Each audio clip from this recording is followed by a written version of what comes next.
Magandang araw po sa inyo, Sir Blair. Lalong-lalo na po sa mga giliw ninyong tagapakinig at taga-suporta sa inyong mga YouTube channel na The Voice Addict at mga kwento ni Apong Isak. Ako po si Edgar, isang dating OFW. Nagtrabaho ko dati sa Saudi bilang isang driver. Habang nasa biyahe ako, pinapakinggan ko ang mga istorya nyo. Napakagaganda at talagang kapupulutan ng aral. Kaya naman, nagdesisyon din akong ibahagi ang kwento ko. Dahil sa nais kong maging inspirasyon din ito sa iba.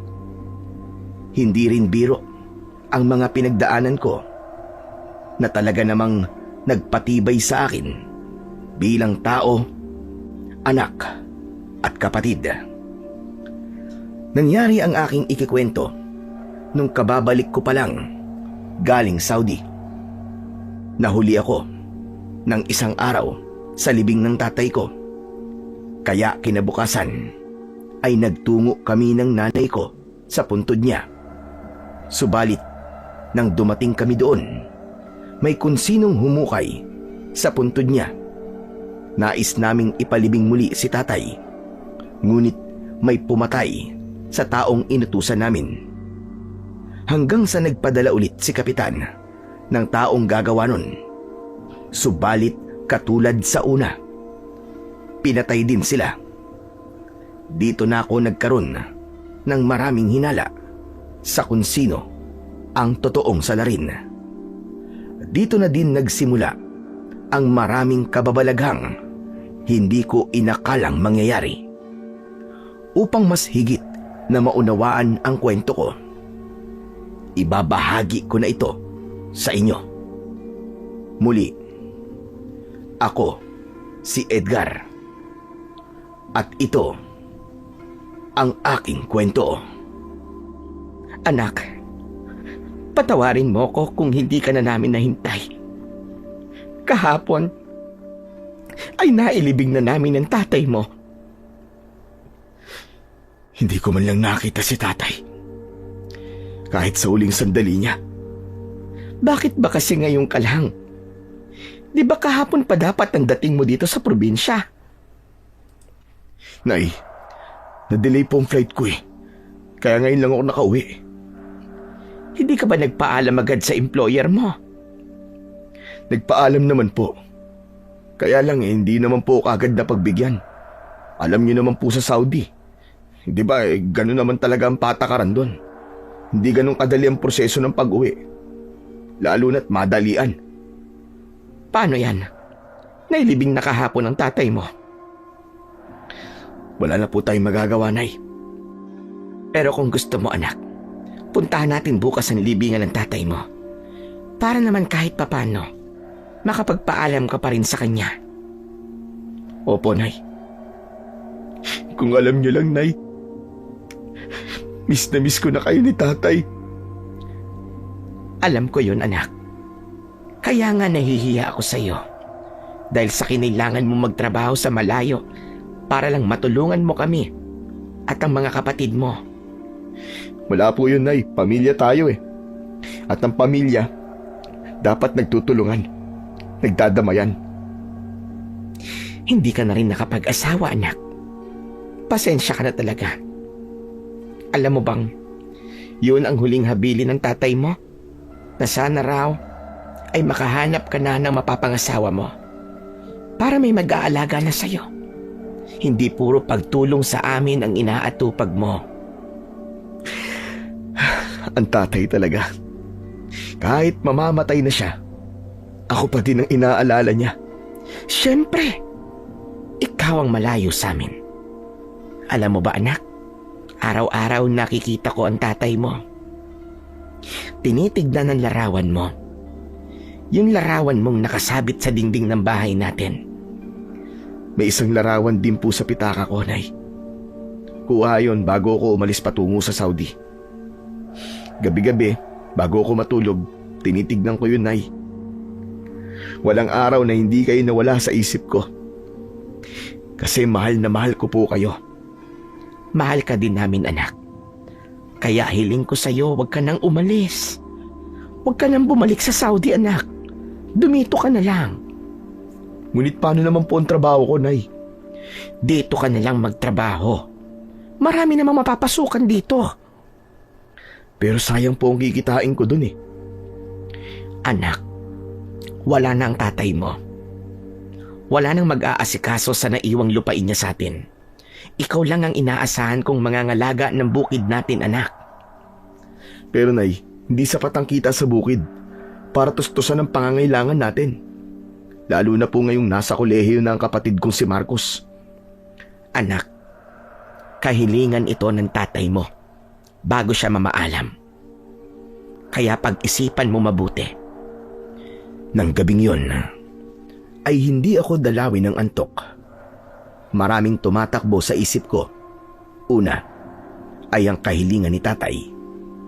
May kontrata pa akong dapat tapusin, pero hindi ko maiwasang isipin ang lupang iniwan niya. Tay, tulungan niyo naman po ako magpasya ng tama.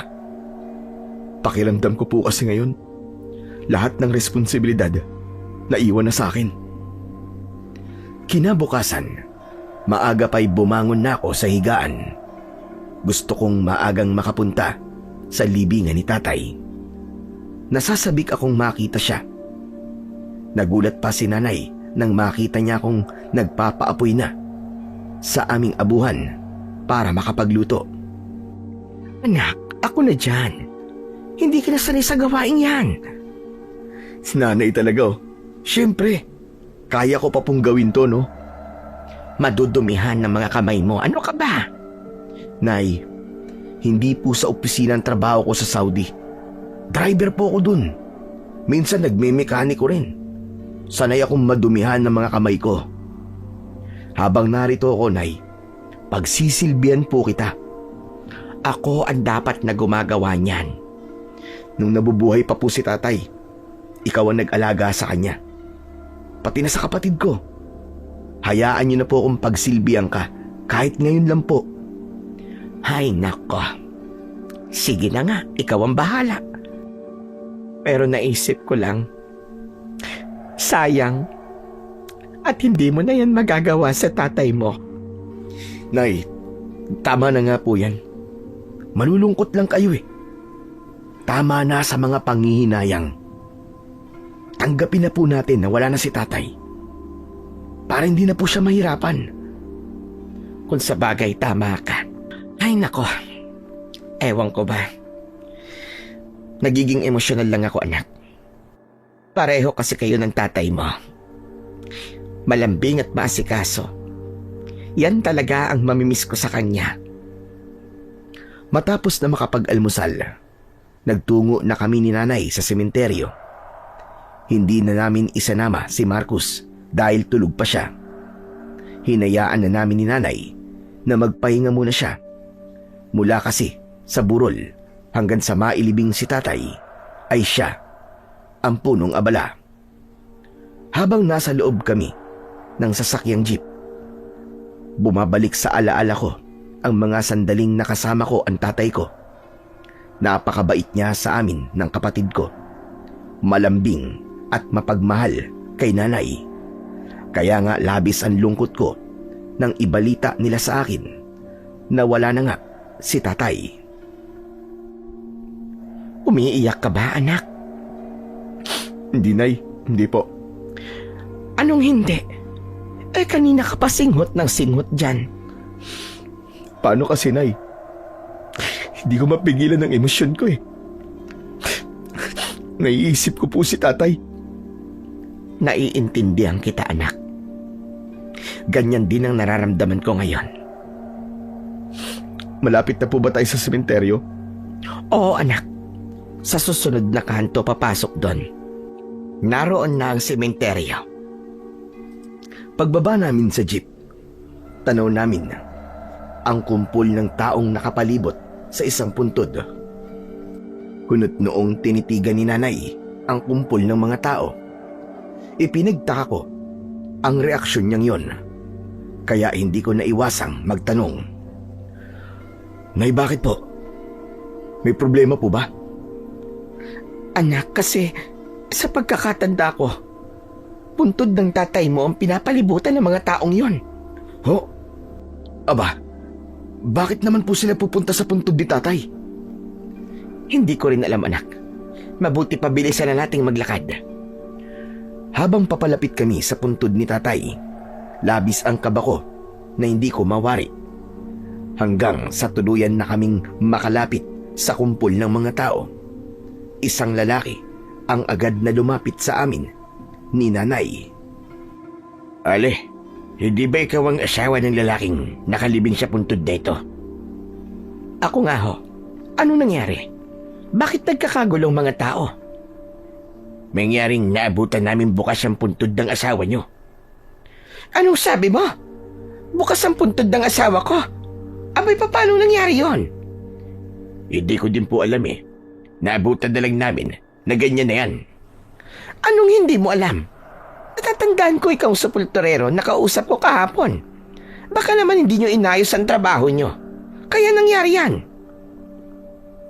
Bago namin iniwan ang puntod, tiniyak namin ng mga kasama ko na maayos ang lahat. Kaya nga nagtataka kami. Pero, paano mabubuksan yan? At sinong nagbukas? Hindi rin namin alam, Mrs.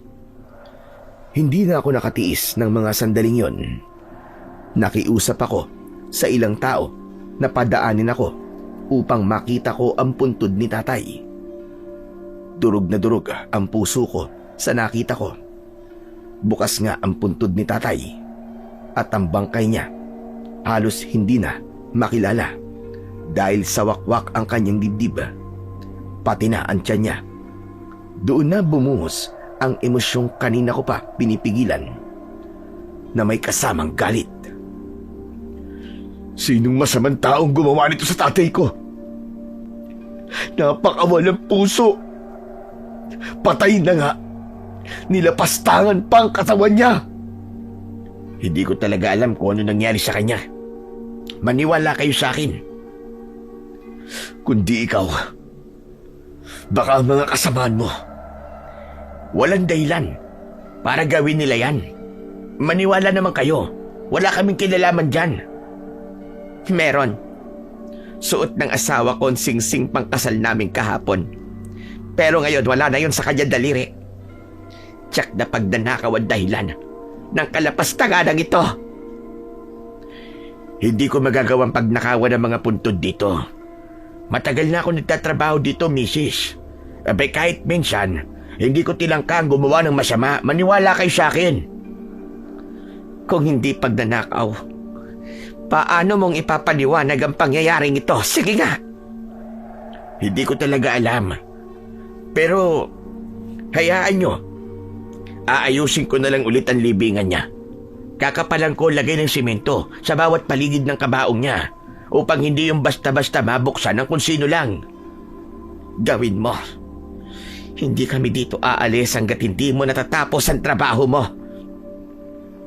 Gagawin ko ng maayos ang trabaho para matiyak na hindi na mangyayari uli ito. Matapos ang pag-uusap na yon, nagkubli kami sa isang puno malapit sa puntod. Ang mga kumpol ng tao ay unti-unti na ding nagsipag-alisan. Sila ay mga taong nakipaglibing sa kabilang puntod. Subalit hindi napigilang makiusyoso din dahil sa nakitang nangyari sa puntod ng tatay ko. Samantala, ng mga sandaling yon, kami na lang ni nanay ang naiwan. Ang sepulturero na si Mang Francis ay umalis din upang bumili ng mga gagamitin sa muling pagsasara ng libingan ni tatay. Subalit tanghali na ay hindi pa din siya bumabalik. Nay, babalik pa po kaya ang lalaking kausap natin kanina? Dapat lang na bumalik siya, anak. Dahil kakasuhan ko talaga siya pag hindi niya inayos ang puntod ng tatay mo. Kung mauna na kaya kayong umuwi, ako na lang po maghihintay sa kanya, Nay. Hindi, anak. Dito lang ako. Hihintayin ko siya. Pero Nay, namumutla ka na oh. Nag-aalala na po ako sa inyo eh. Ayos lang ako, anak. Huwag mo akong alalahanin. Hindi pa man natatapos magsalita si nanay, napaupo na siya sa lupa. Namutla ang mga labi niya, dahilan para mas lalo akong mag-alala sa kanya. Nay, wag na pong matigas ang ulo nyo. Ihatid ko na po kayo pauwi. Namumutla na po kayo. Paano ang tatay mo? Baka may kung anong hayop ang pumunta dito. Tapos, ay may gawin silang hindi maganda. Ihatid lang po kita, Nay. Tapos babalik ako dito. Wag na pong matigas ang ulo nyo, Nay. Inalalayan ko na si nanay para muling makatayo. Tiyempo, napaalis na kami nang biglang dumating si Mang Francis. Darito na ako. Dala ko na ang mga gagamitin sa pagsasara ng puntod. Makikisuyo na lang po, Mang Francis. Gawin nyo na lang po ulit. Mamaya babalik po ako para tignan kung natapos nyo na. Pagdating namin sa bahay, naroon si Marcos. Nakaabang na sa pag-uwi namin. Kaya nang makita niyang paparating na kami, agad siyang sumalubong sa amin. Kuya, ano nangyari kay nanay? Bakit namumutla siya? Baka dahil sa init ng araw, saka nalipasan ng gutom siguro. Kaninang umaga pa kami pumunta ng sementeryo eh. Bakit kasi tanghali na kayo nakauwi? May nangyaring di maganda sa libingan ni tatay. Kaya yun, pinaayos muna namin. Isinalaysay ko kay Marcos ang mga nasaksihan namin sa sementeryo. Tulad ng inaasahan, galit na galit ito. Nako kuya, ako na ang pupunta sa sementeryo. Lagot sa akin naman Francis na yan. Wag na, Marcos. Ako na lang ang babalik doon. Bantayan mo na lang si nanay dito. Napakasama na talaga ng mga tao ngayon. Pati patay na. Hindi pinatawad. Hindi pa tayo sigurado kung sino talaga may kagagawan nun. Kaya hindi natin maaaring pagbintangan si Mang Francis. Wala lang ibang gagawa nung kuya. Siya lang. Kasi siya lang ang nakakalabas-masok sa sementeryo kahit na sa gabi eh. Hanggang wala tayong ebidensya, hindi natin siya pwedeng sisihin o pagbintangan. Mabuti pa ihatid mo na si nanay sa kwarto niya. Ako'y babalik na sa sementeryo. Titignan ko yung pinapagawa kay Mang Francis. Sa kailangan malaman ko kung sino talaga ang lumapastangan sa bangkay ni tatay. Bago ako magtungo sa sementeryo, dumaan muna ako kay Kapitan. Inireport ko sa barangay kung ano ang nangyari sa libingan ni tatay, pati na din ang pagkawala ng kanyang singsing. Nangako si Kapitan na tutulong siya upang malaman kung sino ang tunay na may kagagawan. Mag-aagaw na ang liwanag at dilim nang makarating ako ng sementeryo. Subalit, hindi pa din naayos ang libingan ni tatay. Wasak pa din ito at ang bangkay ni tatay nakahandusay pa din sa lupa dahil wasak na rin ang kabaong nito. Nasaan kaya si Mang Francis? Bakit kaya hindi niya tinapos ang trabaho dito? Anak ng putya, oo. Hindi kaya tama si Marcos? Siyang may kagagawan sa pangyayaring to. Kawawa naman ang tatay ko. Ako na nga lang ang mag-aayos sa libingan niya. Hanggang sa kabilang buhay, pinahihirapan siya ng mga taong halangang kaluluwa. Upang maumpisan ko na ang paggawa, naghanap ako ng palang maaari kong magamit. Nilinga ko ang buong paligid hanggang sa mapadako ang tingin ko sa punong malapit sa isang puntod. Naroon ang palang dala-dala ni Mang Francis kanina. Nakasandal yon sa katawan ng malaking puno. Agad kong nilapitan yon. Nang akmang hahawakan ko na ang pala, may pulang likido na pumatak sa braso ko hanggang sa naging tuloy-tuloy na ang pagpatak ng pulang likido. Inamoy ko yon sa pag-aakalang dagta lamang yon ng puno. Subalit malansa yon na tila dugo. Doon na ako labis na kinabahan at nakaramdam ng pananayo ng balahibo. Pero nilabanan ko ang takot na yon. Buong tapang akong tumingala upang malaman kung anong meron sa taas ng puno. Halos mapaupo ako sa pagkabigla at takot. Ang pulang likido na bumabagsak ay dugo mismo ng tao. Hindi ako pwedeng magkamali. Ang taong yon ay si Mang Francis. Nakasabit ang katawan sa isang malaking sanga sa taas ng puno at wala na itong buhay. Diyos ko po, ano nangyari kay Mang Francis? Sinong masamang tao kaya ang pumatay sa kanya? Diyos ko, Panginoon, anong gagawin ko? Dahil sa labis kong pagkataranta, agad akong nagtatakbo papalayo sa lugar na yon. Sakto naman, pagdating ko sa tabing kalsada, may dumaang jeep. Sumakay ako doon sa kadiretsyong nagtungo sa bahay ni Kapitan. Edgar, bakit ka nagbalik? May kailangan ka ba? Kapitan Oka, si Mang Francis po. Si Mang Francis. Teka, huminahog ka muna. Kumalma ka para makapagsalita ka ng maayos. Kapitan Oka, si Mang Francis po, patay na. Ano? Paano patay na? Kanina lamang ang sabi mo sa akin aayusin niya ang libingan ng tatay mo. Bakit sinasabi mo ngayon na patay na siya? Totoo po ang sinasabi ko. Totoo po. Samahan niyo ako. Bumalik tayo ng sementeryo. Ipapakita ko sa inyo nangyari sa kanya.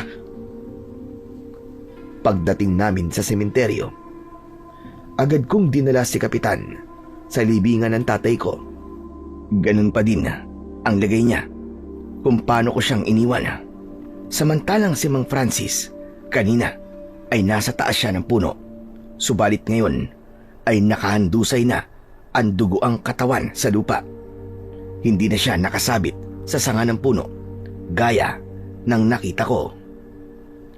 Sino kaya walang pusong gumawa nito sa kanya? Kanina lang magkausap pa kami, Kapitan. Pero ngayon wala na siya. Kapitan, hindi kaya may galit kay Mang Francis ang pumatay sa kanya?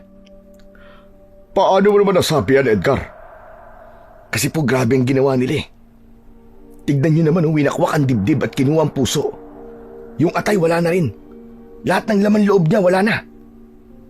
Kung aking pagbabasihan ng mga sinabi mo, bago ka bumalik dito sa sementeryo, iisipin kong ikaw ang pumatay sa kanya. Kapitan, ano ba yung sinasabi mo? Hindi ko magagawang pumatay ng tao. Pero ikaw lang ang may motibo na gumawa nito. Hindi ba dahil sa nangyari sa tatay mo? Tama ka, Kapitan. May motibo nga akong gawin to. Pero nagkakamali ka. Hindi sapat na dahilan yun para patayin ko siya. Lalo nang wakwakin ng dibdib niya at kunin ang laman loob niya. Paano ako makakasigurong wala ka talagang kinalaman dito? Kayo na lang dalawa magkasama dito. Walang sino man saksi nang maganap ang pagpatay kay Francis.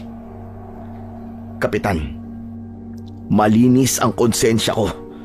Lalong hindi ako mamamatay tao. Ipinaalam ko sa inyo ang tungkol sa bagay na to dahil akala ko ay makakatulong ka. Pero ito pa palang napala ko. Ang pagbintangan sa isang bagay na hindi ko naman ginawa. Kung talagang wala kang kasalanan, lalabas din ang totoo. Pero sa ngayon, magpapadala ko ng mga tao sa ating baryo na mag-aasikaso sa pagtod ng tatay mo. At kay Francis naman, tatawag ako ng pulis upang maimbestigahan ang nangyari sa kanya. Matapos nun, umalis na kami sa lugar na yon. Kahit nalabag sa loob ko, ay sinunod ko ang kagustuhan ni Kapitan. Sumama ako pabalik sa kanya. Pero sa halip na pauwi niya ako, dinala niya ako sa presinto sa bayan. Iniharap ako para imbestigahan. Kapitan, anong ibig sabihin nito? Bakit mo ako dinala dito? Sapagkat ikaw ang huling kasama ni Francis. Sabihin mo sa kanila ang totoong nangyari. Pero wala nga akong kasalanan. Hindi akong pumatay kay Mang Francis. Hanggang hindi kami nakakasiguro na wala ka nga talagang kinalaman sa nangyari ito, hindi ka aalis sa lugar na ito. Kapitan, hindi mo maaaring gawin to sa akin. Kami ang biktima dito. Tapos ako pa ang ikukulong nyo? Pansamantala lang naman ito. Kapag napatunayang wala ka nga talagang sala, pakakawala ka rin. Nakikiusap ako sa inyo. Kailangan kong umuwi. Nag-aalala na si Marcos at ang nanay ko. Napasabihan ko na sila sa bagay na ito. Kung ganun, aba, lalong mag-aalala ang nanay ko. Maawa naman kayo sa akin, Kapitan, no? Payagan niyo na akong umuwi. Nang gabing yon, sa presinto ako nagpalipas ng gabi. Kinaumagahan, dumating ang kapatid kong si Marcos. Wala ni isang salita ang lumabas sa kanyang labi. Pero dama ko sa tingin niya ang matinding galit. Matapos niyang makausap ang mga pulis, sinilip lang niya ako. Saka agad din siyang umalis.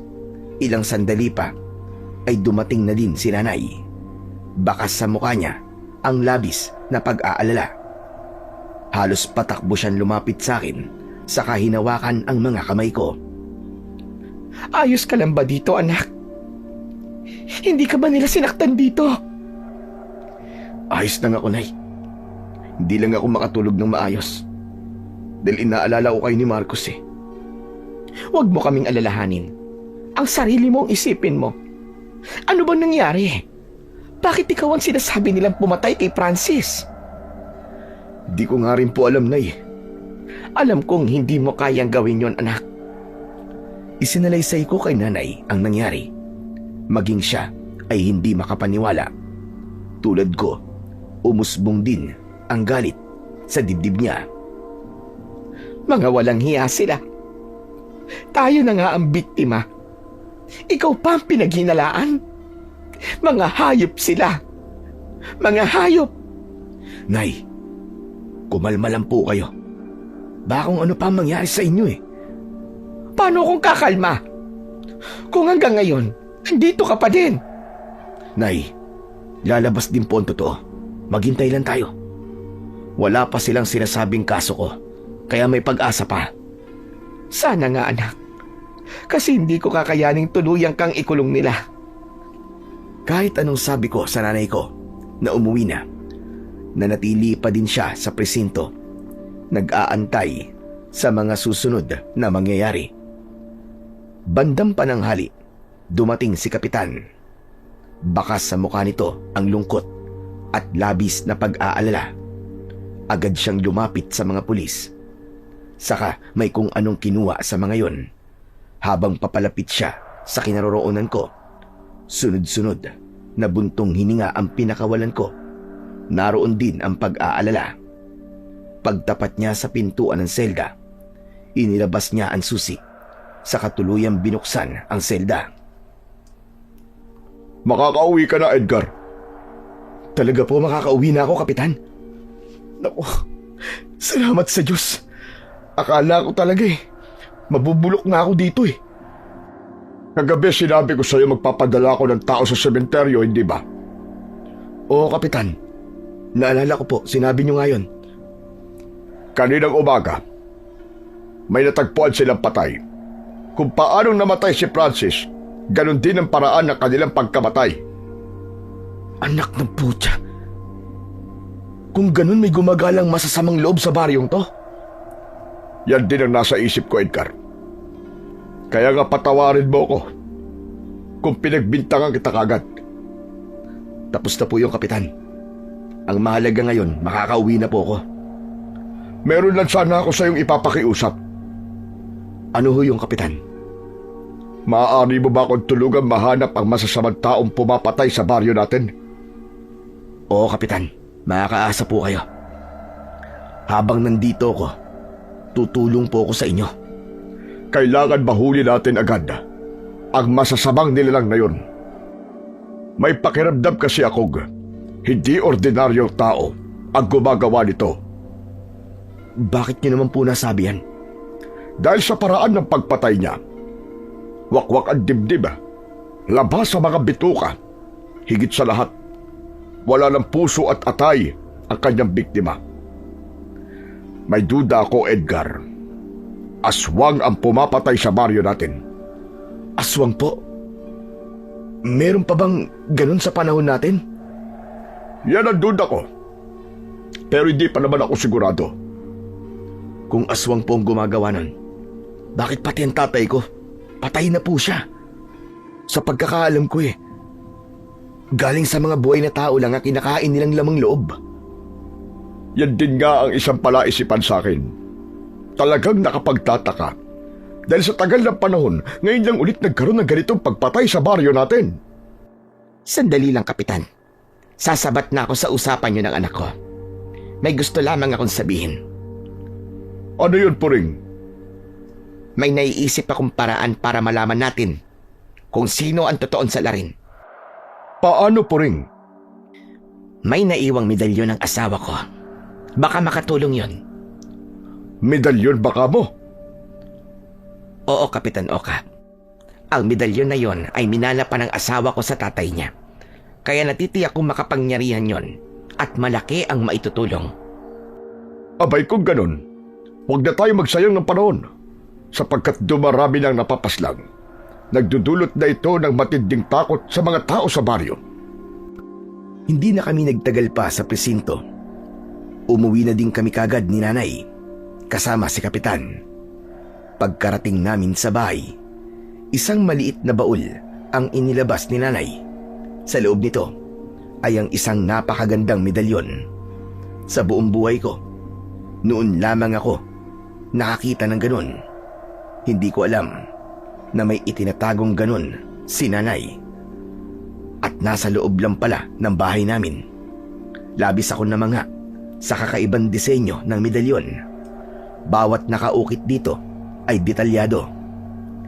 Nay, napakaganda po nito ah. Bakit hindi niyo po sinabi sa akin na may ganitong bagay si tatay? Sapagkat walang maaaring paggamitan ito noon. Pero sa ngayon, nararamdaman kong kailangan natin ito. Ngunit paano natin to gagamitin? Hindi ko rin alam, anak. Paano po to makakatulong sa atin?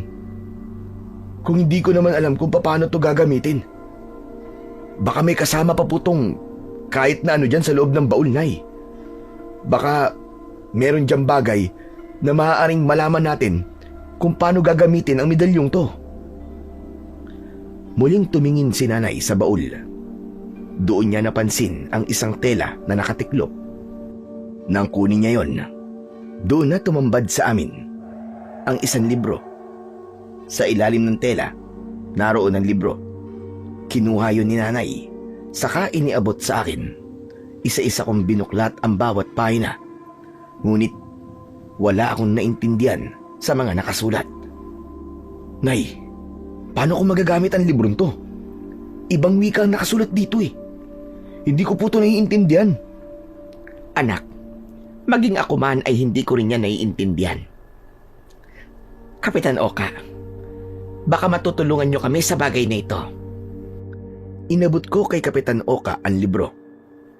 Matamang tinignan niya ang bawat pahina. Baka sa muka ni Kapitan Oka ang pagkamangha sa bawat salitang naroon sa librong iniwan ni tatay. Ano po, Kapitan? Matutulungan niyo po ba kami? Ang mga salitang nakasulat dito ay salitang Latin. Ito ay mga uri ng orasyon at dasal. Paano ko po malalaman kung paano basahin ng mga to? Hindi ko din alam, sapagkat ngayon pa lang ako nakakita ng ganitong libro. Subalit may paraan pa. Anong paraan po yun? Babalik tayo sa sementeryo, sa puntod ng tatay mo. Mag-aalay tayo ng dasal doon. Baka sakaling doon, magising ang kamalayan mo upang matutunan mo ang paggamit ng medalyon na ito. Matapos na maihanda ang medalyon at libro, nagtungo na kami ni Kapitan sa sementeryo. Si nanay naman ay nagpaiwan na lamang sapagkat may altar naman kami sa bahay na pagpasya niyang doon na lamang magdasal.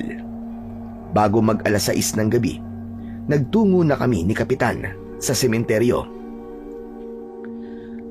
Bakit po kailangan ganitong oras tayo magpunta dito, Kapitan? Parang kakaiba kasi ang pakiramdam ko eh. Ang alam ko'y mas epektibo ang panalangin at dasal sa mga namatay sa oras na nag-aagaw na ang liwanag at dilim. Lalo na kung ito ay gagawin eksaktong 6:00 ng gabi. Anong kinalaman ng oras, Kapitan? Maaari naman tayong magdasal kahit na anong oras, di po ba? Sapagkat pinaniniwalaan sa oras na ito, mas malakas ang kapangyarihan ng mga masasamang nilalang at elemento. Ibig niyo pong sabihin, dahil may kahilingan ako kay tatay, kailangan kong daigin ng malakas na elemento ng paligid na maaaring pumigil po sa atin? Tumpak ka, Edgar. Yan nga ang ibig ko sabihin. Pero nakakatakot po kasi ang paligid eh. Pakiramdam ko anumang oras ay merong sasalakay sa atin. Labanan mo ang pakiramdam na yan. Dahil sa sandaling mag-umpisa na tayo sa dasal at orasyon, kailangan ibuhos mo ang buong puso at isip mo. Hindi ka dapat magambala sa paligid kahit na anong mangyari. Saktong 6:00 ng gabi, isinuot ko ang medalyon. Paharap kaming tumayo ni Kapitan sa tapat ng puntod ni tatay. Binuksan ko ang libro, saka nag-umpisa kong basahin yon. Kahit na hindi ko naiintindihan ang mga salitang nakasulat doon. Kasabay ng unang bigkas ko ng salita ay ang pag-ihip ng malakas na hangin. Dahil doon ay nagpalipat-lipat ng pahina ang librong hawak ko. Napapatigil ako sa pagsasalita. Ituloy mo lang kahit anong mangyari. Huwag kang titigil. Binalikan ko ang unang pahina. Itinuloy ko ang orasyon. Ang sumunod na pangyayari ang mas lalong nagpatayo ng balahibo ko. Sunod-sunod na ungol ng tila malaking aso ang narinig namin sa paligid. Dahil doon ay napatigil akong muli. Narito na siya. Hindi nga ako nagkamali. Aswang nga ang pumapatay sa baryong ito. Paano po kayo nakatiyak, Kapitan Oka? Ang ungol ng tila asong naririnig mo ngayon. Walang iba, kundi ang aswang. Kung ganun, umalis na tayo dito, Kapitan. Baka mamaya mapahamak pa tayo dito. Hindi tayo aalis. Dito lang tayo. Itutuloy natin ang ating nasimulan. Pero Kapitan, natatakot ako eh. Huwag kang matakot dahil kasama mo ko.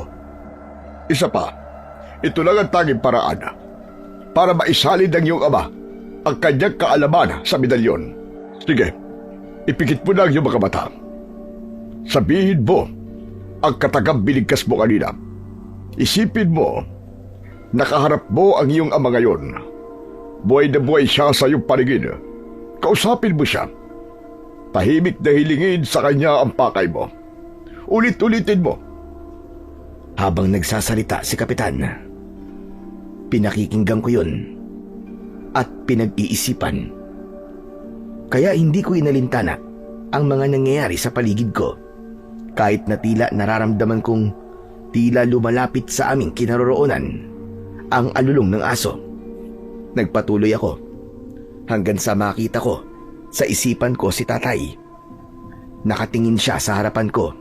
Pagkatapos ay inilapat niya ang isang palad niya sa kaliwang dibdib ko, sa tapat mismo ng puso ko. Doon ay nakaramdam ako ng kakaibang init. Yung init na dumadaloy sa buong pagkatao ko hanggang sa litid at sa pinakakaliit-liitang ugat na dinadaluyan ng dugo ko. Hanggang sa ang init na yon ay tila ba naging lakas sa aking bawat kalamnan. Doon ko naramdaman ang kakaibang lakas na bumalot sa aking pagkatao. Sa isipan ko, malinaw ko nang nauunawaan ang laman ng libro. Nagsalimbayan sa isip ko ang lahat ng mga kataga at salita na tila ba matagal ko nang alam ang mga yon. Matapos yon ay isang malakas na sigaw ang pinakawalan ko. Kasunod nun ay ang pag-alis ng palad ni tatay sa dibdib ko.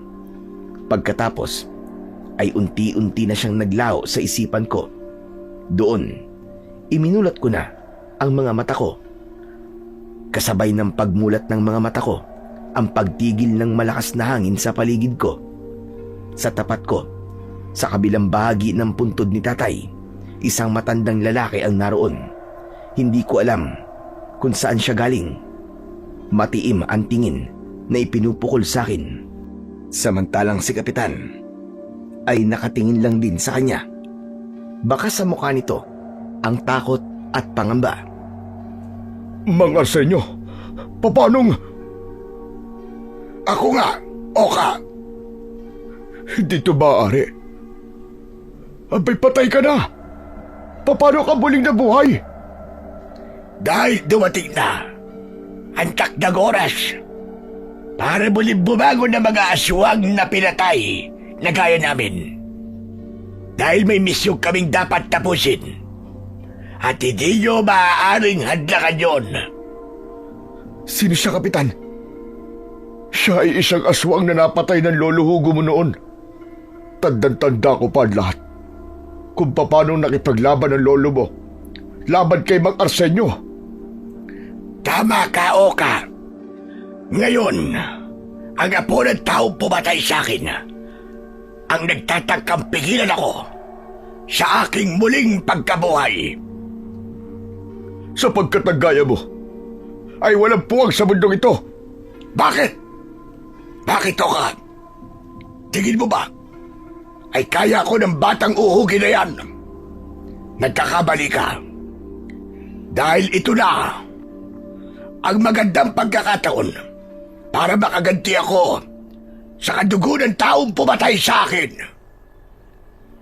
Matapos na makapagsalita ni Mang Arsenio, muling lumakas ang hangin sa buong paligid. Kasabay nun ay ang pagbabago ng anyo ng lalaking nasa harapan namin. Naging katulad ng bangkay na naaagnas na ang kanyang katawan. Umalingasaw din ang masangsang na amoy mula sa kanya, katulad ng amoy ng isang nabubulok na bangkay. Hindi ko malaman ang gagawin ko ng mga sandaling yon.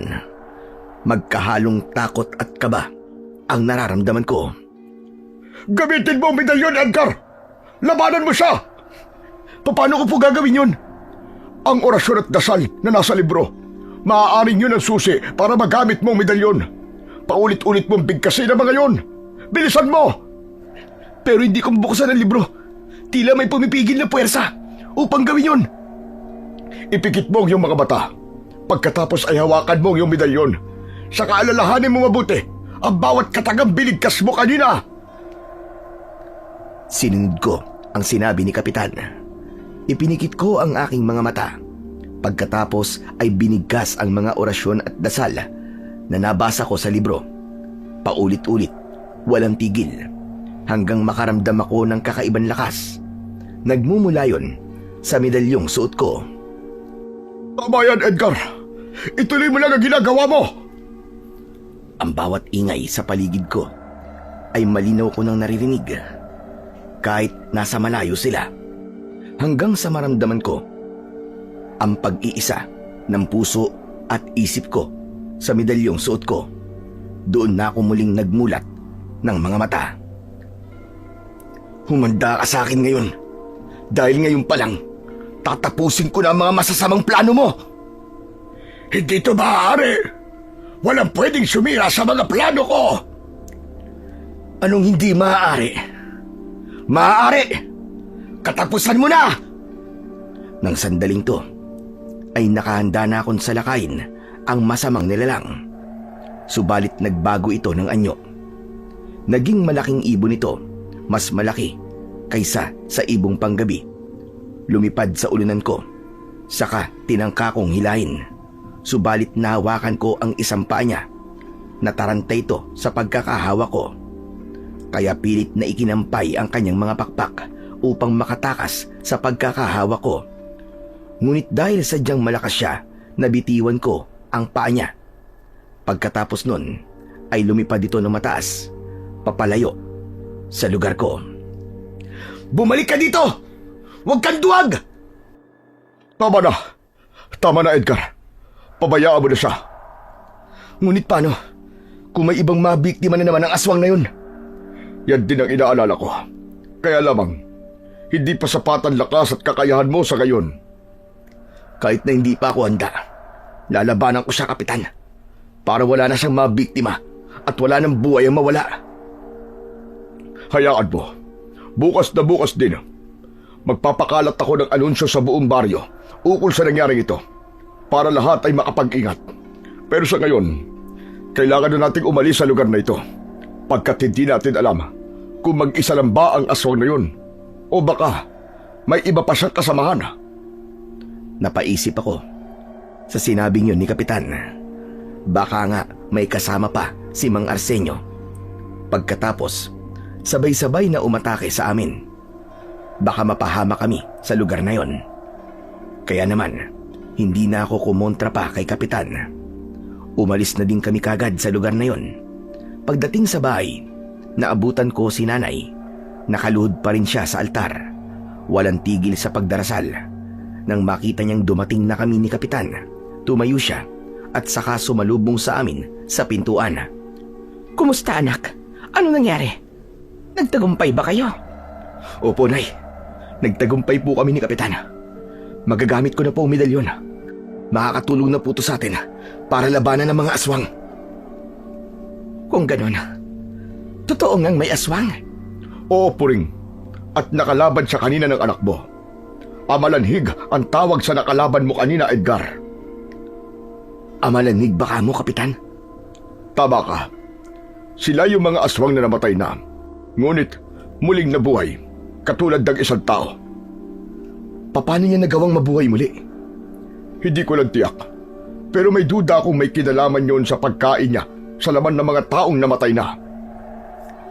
Pero, bakit pati ang mga nabubuhay binibiktima niya? Sapagkat ang buhay na dugo ang nakapagpapalakas sa kanila. Nakakakilabot ang kalaban nating Kapitan. Sapagkat hindi lamang mga nabubuhay ang kailangan nating tulungan, kundi maging mga namatay na. Kaya kailangan mo magpalakas. Sanayin mo ang sarili mo sa paggamit ng medalyon at matibay na pananampalataya sa Diyos na may kapal. Ama si Kapitan, anak. Ang pananalig at pananampalataya sa Diyos ang pinakasandata natin laban sa anumang uri ng kadiliman, laban sa mga masasamang nilalang. Opo, Nay. Bukod dun, mula ngayon, hindi ko naaalisin ang medalyong to sa leeg ko. Kayo din po, Nay. Lagi kayong mag-iingat ni Marcos, lalo na pag wala ako dito sa bahay. Dahil hindi natin alam kung kailan sasalakay ang amalanhig na yon. Siyempre naman, anak. Mag-iingat kami palagi ng kapatid mo. Oo nga pala. Asan po si Marcos, Nay? Bakit di ko siya nakikita? Kanina pa umalis ang kapatid mo. Ha? Saan po siya pumunta? May kailangan daw siyang asikasuhin sa papeles ng lupang iniwan ng tatay mo. Dapat hindi niyo muna pinayagan, Nay. Ayaw magpapigil eh. Gusto niyang siya na ang umayos ng mga papeles na yon dahil abala ka nga. Dito lang muna kayo, Nay. Aalis lang muna ako. Aalis ka? Abay, saan ka pupunta? Sa paradaan po ng tricycle sa kanto. Aabangan ko doon si Marcos. Nay, nag-aalala po kasi ako sa kanya. Hala, sige, mabuti pa nga, anak. Ako man ay nag-aalala na din sa kanya. Bago ako umalis, nagbilin ako kay Kapitan na doon na lang muna siya sa bahay namin magpalipas ng gabi. Mabuti na yon upang makasiguro ako sa kaligtasan niya. Tiyak na siya ang unang pupuntiryahin ni Mang Arsenio. Dahil sa madilim ang paligid, nagdala ko ng sulo para maging tanglaw sa daraanan ko. Walang katao-tao ang buong paligid. Wala ding nakaparadang tricycle. Marahil ay nagsiuwian na sila. Ilang minuto pa ang lumipas, isang tricycle ang huminto sa tapat ko. Bumaba doon si Marcos, nakangiti, habang papalapit sa kinaroroonan ko. Oh, kuya, bakit nandito ka sa labas? Hinihintay kita. Nag-aalala kasi ako sa'yo. Kuya naman, malaki na ako. Hindi ka na sana nag-abala pa. May gumagalang masamang nilalang ngayon, kaya kailangan mag-ingat tayo. Tulad ng ano, kuya? Mga adik? Sila ba? Hindi. Kundi tulad ng aswang. Aswang? Aba, kuya, wala nang aswang, kuya. Meron, Marcos. Nakaingkwento ko siya kanina. Totoo ba yan, kuya? Oo. Kaya kailangan natin magdoble ingat. Aba, sa edad kong to, ngayon ko lang narinig ang gumagalang aswang ah. Madalas ang bili ni nanay, mag-ingat ka pag uwi, maraming adik sa labas. Pero ngayon, aswang nang dapat katakutan. Alam kong mahirap paniwalaan pero totoo yun, Marcus. Bilisan na natin. Baka masundan pa tayo. Ihahakbang pa lang namin sana ang aming mga paa nang biglang lumakas ang hangin. Kasunod nun, ang napakabahong amoy sa paligid na kanina nang dumating naman ako ay wala naman. Kinutuban na ako ng masama, kaya hinawakan ko ang braso ni Marcus. Hinila ko na siya upang magmadaling lumakad. Bilisan mo, Marcus! Andito na siya! Sino ba kuya? Ang aswang ba? Oo, nandito lang siya sa paligid. Kuya, huwag ka na magganyan. Natatakot ako eh. Huwag kang matakot, akong bahala sa'yo. Basta tumawa ka lang na maigpit sa kamay ko. Akong bahala sa demonyong aswang na yan. Mula sa kadiliman ng gabi, sa unahang bahagi ng daang tinatahak namin ni Marcus, lumabas si Mang Arsenio, katulad ang anyo niya kanina nung una ko siyang nakalaban, tila naaagnas na bangkay. Mula sa pagkakahawak ni Marcus sa kamay ko, ramdam ko ang takot niya. Humigpit ang hawak niya at nanginginig pa. Kuya, bangkay na nabuhay yan ah. Iyan ba ang aswang? Oo, Marcus. Isang aswang na namatay at ngayon ay muling nabuhay. Kung tawagin niya ay amalanhig. Kung ganun, totoo nga kuya. May aswang nga. Oo, kaya huwag kang lalayo sa tabi ko. Ako ang haharap sa kanya. Kuya, anong gagawin natin? Naglalakad na siya oh, papalapit na sa atin. Akong bahala, Marcus. Gagamitin ko ang medalyon ni tatay laban sa kanya. Habang lumalakad siya papalapit sa kinaroroonan namin ni Marcus, sunod-sunod na usal ng orasyon ang ginawa ko hanggang tuluyang lumiwanag ang medalyong suot ko. Ang liwanag na yon ay tumama sa mga mata ng amalanig. Kung kaya hindi siya makatingin ng diretsyo, sinamantala ko ang pagkakataon na yon upang lumapit sa kanya. Mag-ingat ka kuya. Dito ka lang ha. Tatapusin ko lang ang kasamaan ng amalanig na ito. Nang sandaling yon, nakaluhod na sa lupa ang bangkay na aswang. Nakatakip ang mga palad sa kanyang mga mata. Kung kaya, kumpiyansa akong madali ko siyang matatalo. Hanggang sa nakalapit na ako ng gusto sa kanya, isang hakbang na lang ang pagitan namin. Nakaamba na sana sa kanya ang hawak kong medalyon upang idikit sa kanyang katawan nang biglang makarinig ako ng malakas na sigaw. Mula yon kay Marcus. Kuya! Tulungan mo ako! Kuya! Napalingon ako sa aking likuran. Ang kapatid ko, hawak sa leeg ng isa pang amalanig. Nakaramdam ako ng matinding takot para sa kaligtasan ng kapatid ko. Anak ng putya! Saan naman ang galing ang isang yun? Hoy! Bitiwan mo siya! Huwag mong saktan ang kapatid ko! Kasamahan ako ni Arsenio. Nahuli lang ako ng dating. Lalapitan ko sana siya nang biglang hilain ako ni Mang Arsenio. Pagkatapos ay tangkang sasakalin din. Nanlaban ako sa kanya. Lakas ko laban sa lakas niya. Nang malapit ko na siyang mapatumba, biglang naglabas siya ng masangsang na amoy mula sa kanyang bibig. Halos may matay ako sa mabahong amoy na yon. Kuya! Lumaban ka sa kanya! Huwag ka magpapatalo! Oo, Marcus! Kaya ko to! Pilit kong nilabanan ang hilong nararamdaman ko. Pinilit kong tumayo muli. Saka buong lakas na pinatama ko ang kamao ko sa muka ng amalanig. Dahil sa lakas ng suntok ko, bumagsak sa lupa si Mang Arsenio. Kasunod nun, pumatong ako sa kanya. Hinubad ko sa leeg ko ang medalyon. Pagkatapos ay ipinatong ko yun sa kanyang dibdib. Malakas na ungol ang pinakawalan niya. Yung ungol na tila ba katulad ng isang nilalang na nahihirapan sa ilalim ng lupa. Hanggang sa maramdaman ko ang biglang pagsakal sa akin ng kasama ni Mang Arsenio. Hindi ko namalayan ang paglapit niya. Bitiwan mo siya. Bitiwan mo ang asawa ko! Bibitiwan ko lang siya. Kung bibitiwan mo din ako. Talagang nagmamatigas ka pa, ha? Oo. Dahil kahit anong gawin nyo, lalaban at lalaban ako. Hindi ako papayag na manaig ang kasama nyo dito sa mundo. Kung ganon, tanggapin mo ang galit ko sa iyo at sa lahat ng mga kadugo mo. Mas lalong hinigpitan ng matandang babaeng amalanig ang pagsakal sa akin. Sa bawat paghigpit ng sakal niya sa akin, mas idinidiin ko din sa dibdib ni Mang Arsenio ang medalyon ko. Marcos! Umalis ka na dito! Umalis ka na! Hindi kita maaaring iwan, kuya! Umuwi ka na sa bahay! Puntahan mo si Kapitan! Sabihin mo sa kanyang kailangan ko ang tulong niya! Magmadali ka! Oo, kuya! Ngayon din! Hindi na kailangan! Nandito na ako! Mabuti naman, Kapitan! Ibang naramdaman ko kabakanina at may narinig ako na malakas na ungol ng amalanig. Dala yun ng hangin, kaya napasugod ako dito at hindi nga ako nagkamali.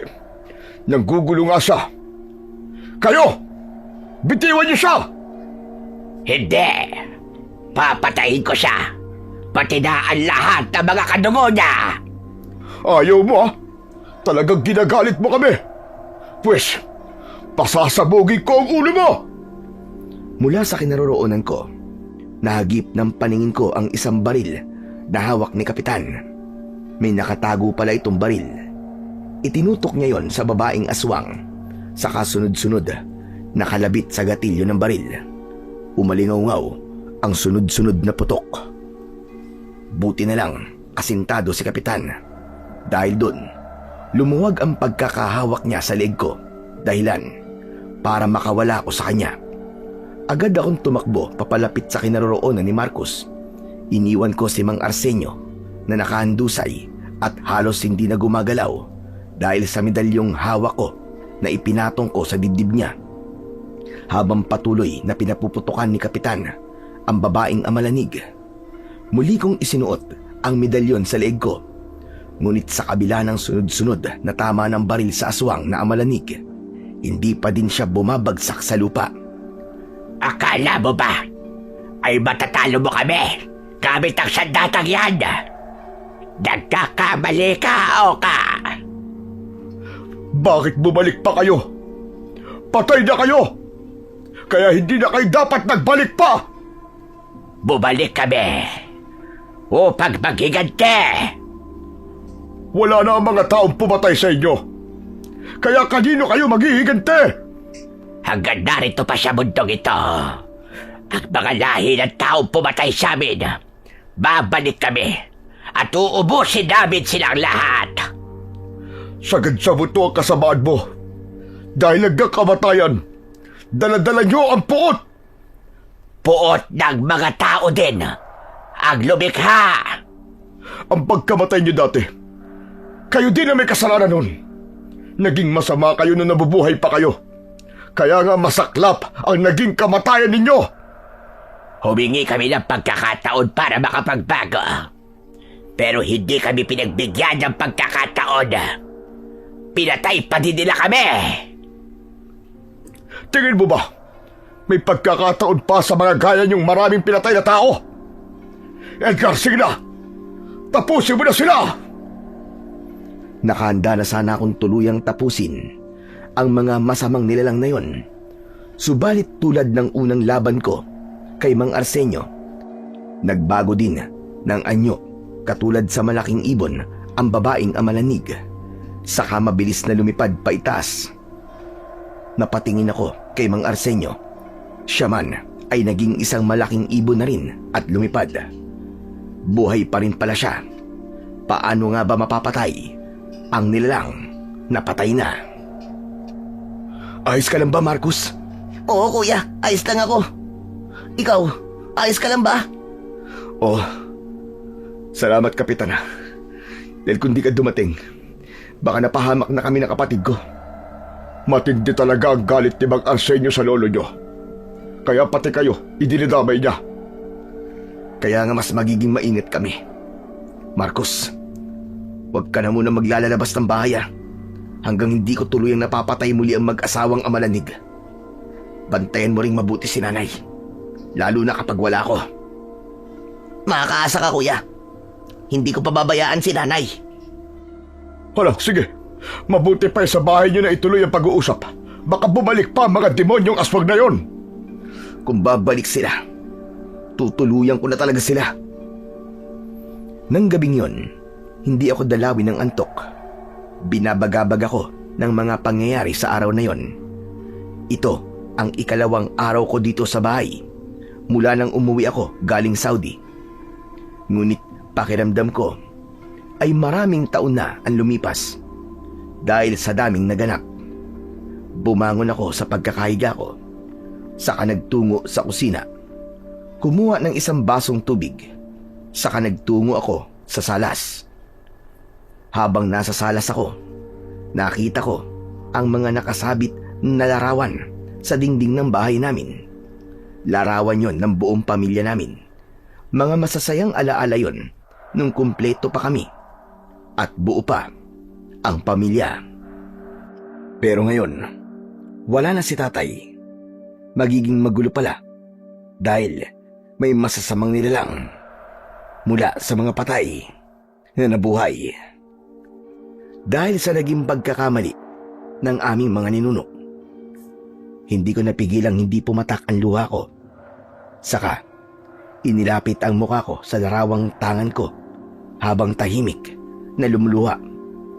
Patuloy sa pag-agos ang aking luha, kaya hindi ko na malayang nakalapit na pala sa akin si nanay.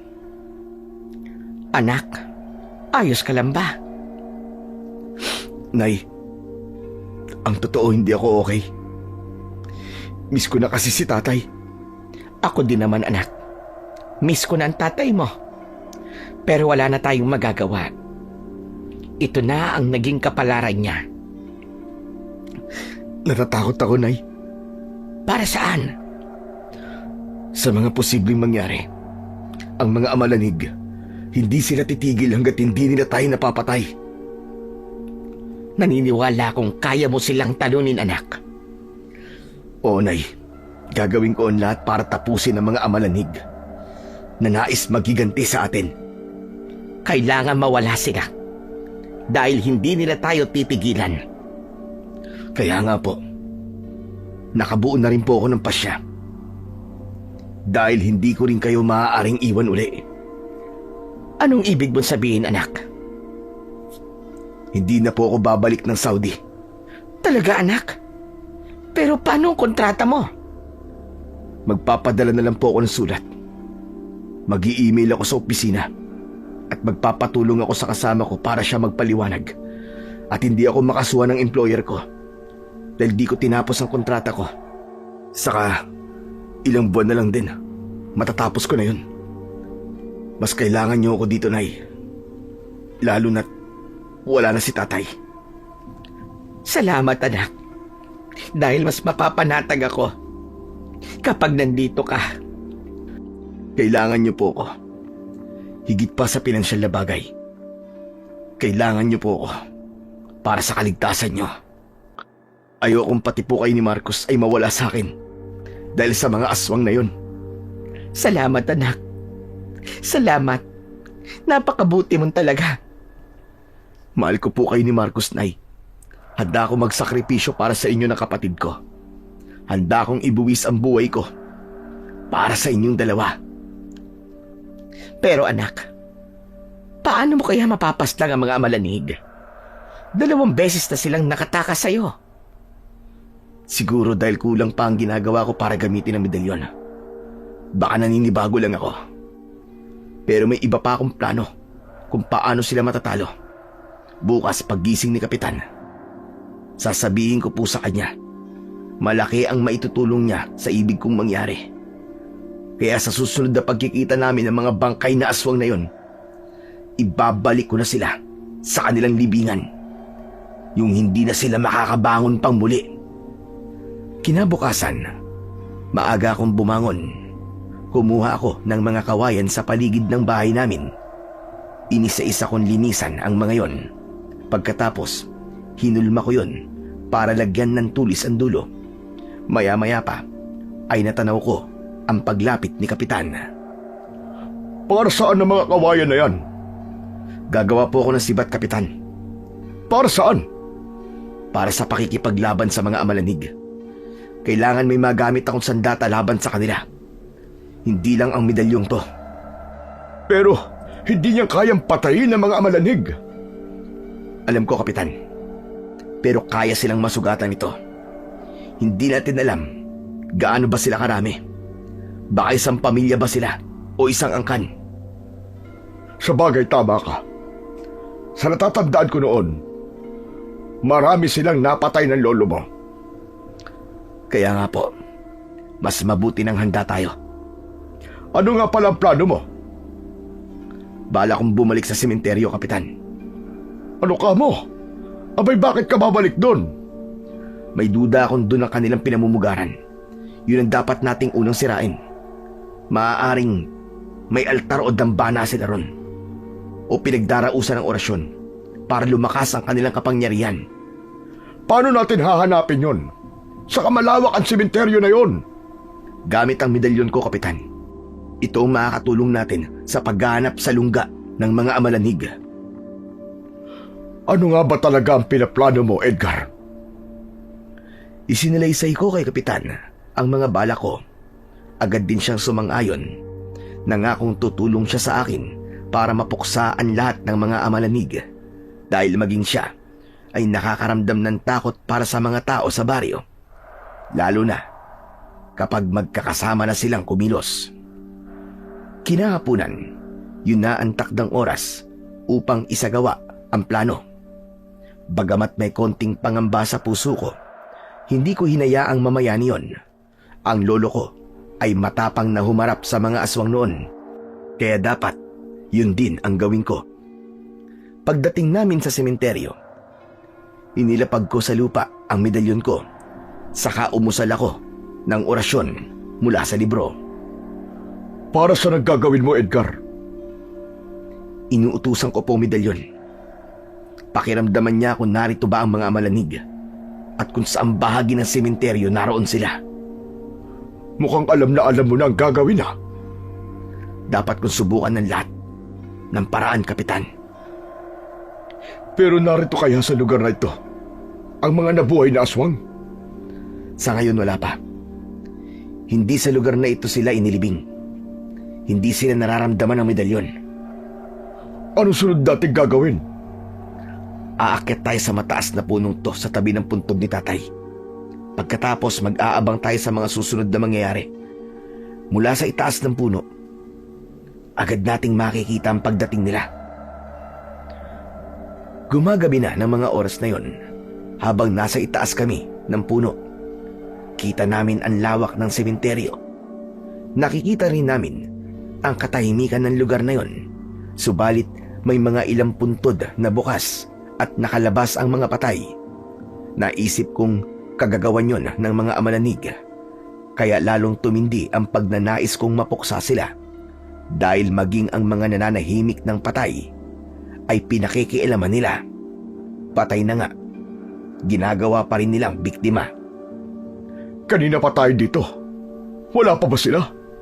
Hindi mo pa ba nararamdaman ang mga amalanig? Hindi pa, Kapitan. Pero konting hintay pa. Malapit na sumilip ang buwan. Kaya natitiyak kong maghahanda na sila. Sana lang ay magtagumpay na tayo sa plano natin. Magtatagumpay tayo, Kapitan. Apo ako ng antingerong pumatay sa kanila. Ipapakita kong muli sa kanila ang bagsik ng dugo na kabilang sa lahi ng mga antingero. Sa gitna ng aming pag-uusap ay biglang umilaw ang suot kong medalyon.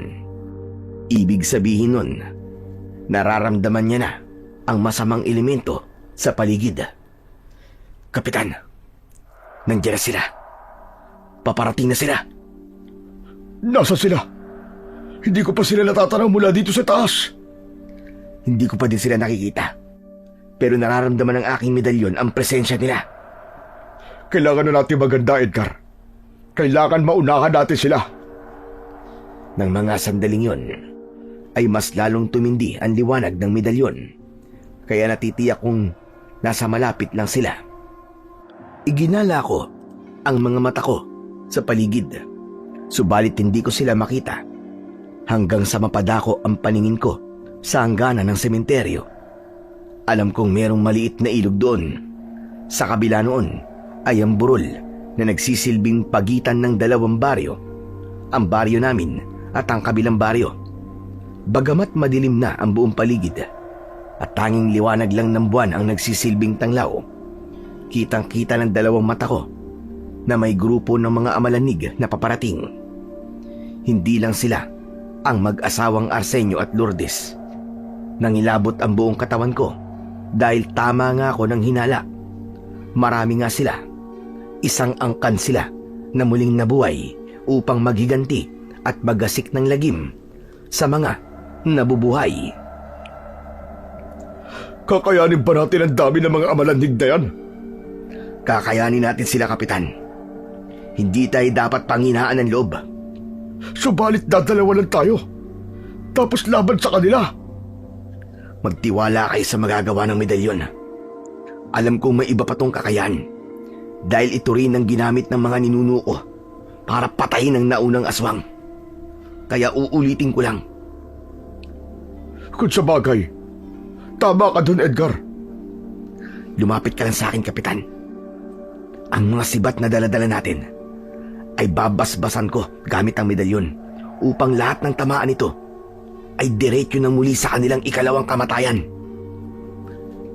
Bumaba na muna kami mula sa itaas ng puno. Sinimulan kong umusal ng orasyon para sa mga sibat na aming gagamitin. Pagkatapos kong banggitin ang orasyon at ilapit ang medalyon sa mga sibat, ay nagliwanag ang medalyon at tumama sa mga sibat na kawayan. Talagang makapangyarihan ang medalyon na yan. Yan na nga lang talaga ang kakampi natin. Tama ka, Kapitan. Kaya kahit madami pa ang mga malanig, hindi na ako natatakot pa sa kanila. Natatanaw ko naglalakad na sila patungo rito sa kinaroroonan natin. Kapag sila'y nasa tapat na ng pulong yun, 5 puntod ang layo sa atin. Isa-isa natin silang sisibatin. Sige, yan ang gagawin natin. Kailangan hindi sila makalapit sa kinaroroonan natin. Dahil tsak na mahihirapan tayo. May isa lang tayong dapat ingatan. Hindi nila pwedeng makita na nandito tayo sa taas. Kaya nilang magbago ng anyo bilang ibon. Kaya delikado kung makikita nila tayo dito. Tama ka. Pero paano natin gagawin yun? Hihilingin ko sa medalyon na magkaroon ng sabulag ang mga mata nila. Sige, gawin mo na. Habang hindi pa nag-uumpisa ang laban.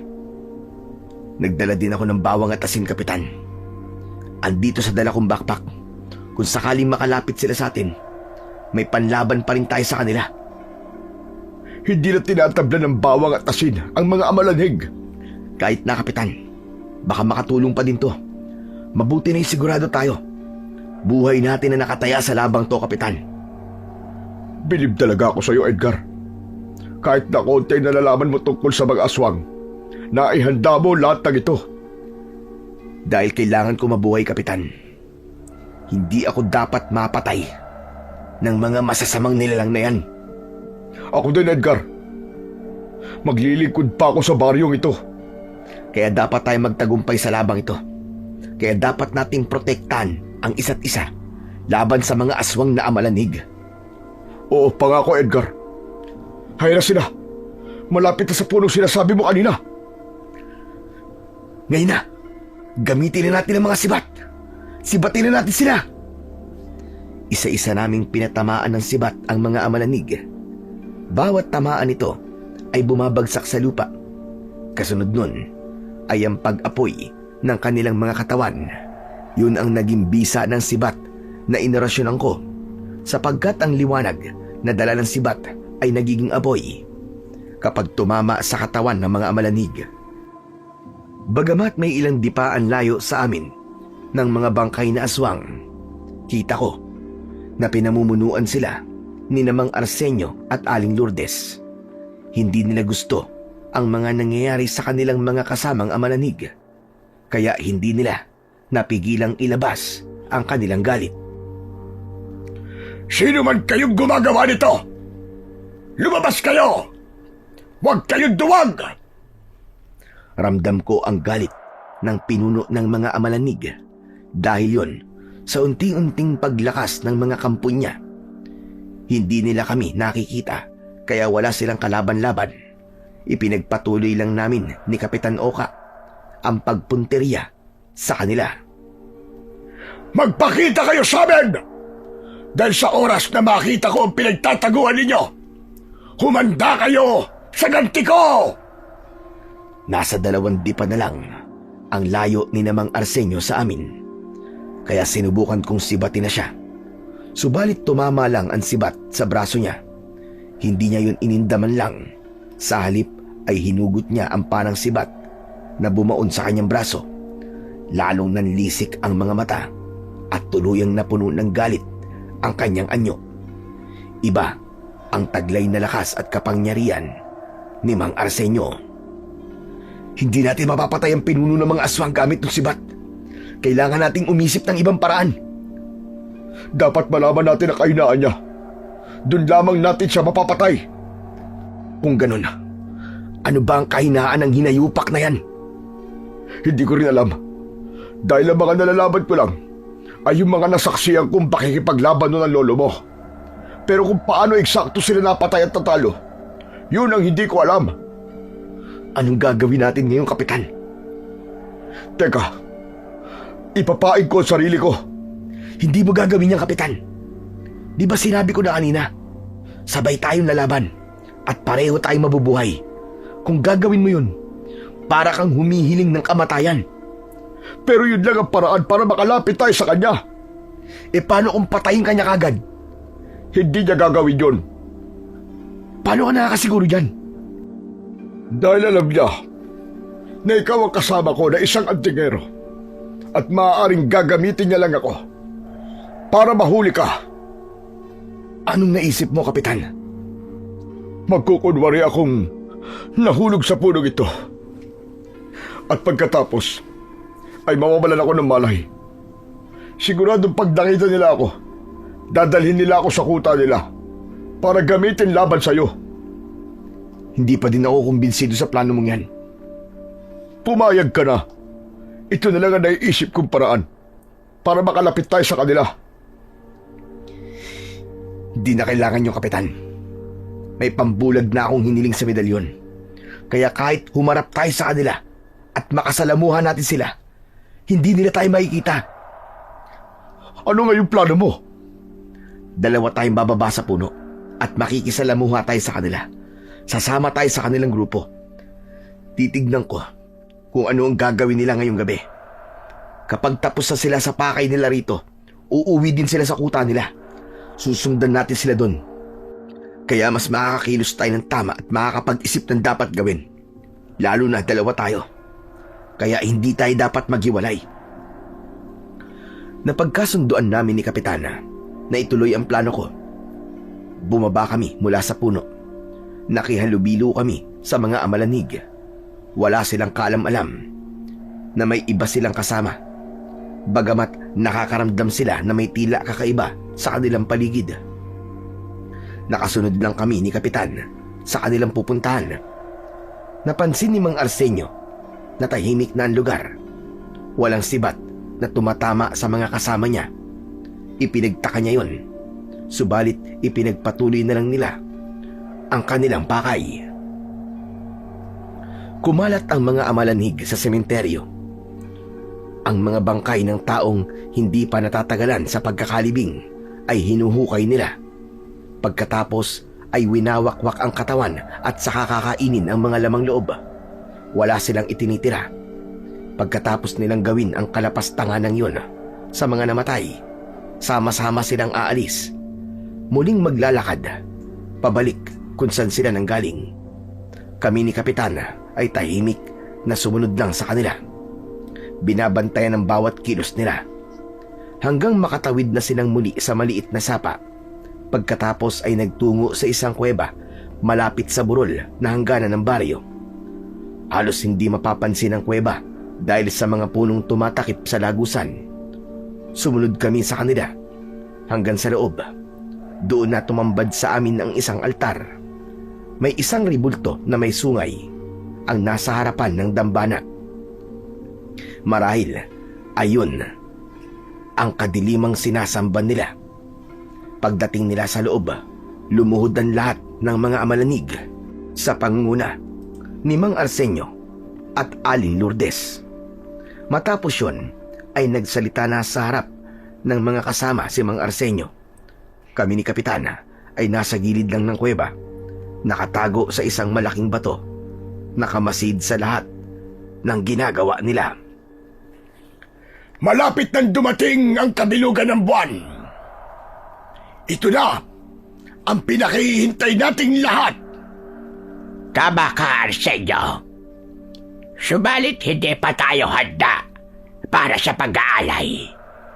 Wala pa ang handog na kailangan natin. Huwag kang mag-alala, Lourdes. Matatagpuan din natin ang libingan ng matandang hugo na yon. Pag nagyari yon, wala nang makakapigil pa sa mga plano natin. Alam ng apo ng matandang yon kung saan siya nakalibing. Kaya nga tutugisin natin ang apo niya.